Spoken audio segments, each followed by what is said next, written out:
नमस्ते बच्चों, आज सुनते हैं एक प्यारी सी कहानी। एक जंगल में चिकू नाम की एक नन्ही चिड़िया रहती थी। वह बहुत छोटी थी और उसे उड़ने में डर लगता था।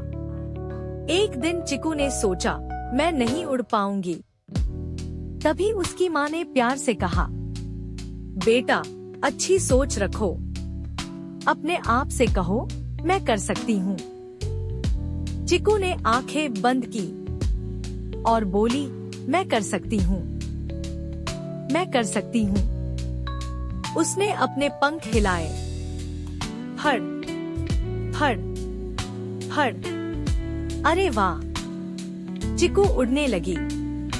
वह बहुत खुश हुई और उसने सीख लिया, अच्छी सोच से हम सब कुछ कर सकते हैं। धन्यवाद बच्चों। फिर मिलेंगे एक नई कहानी।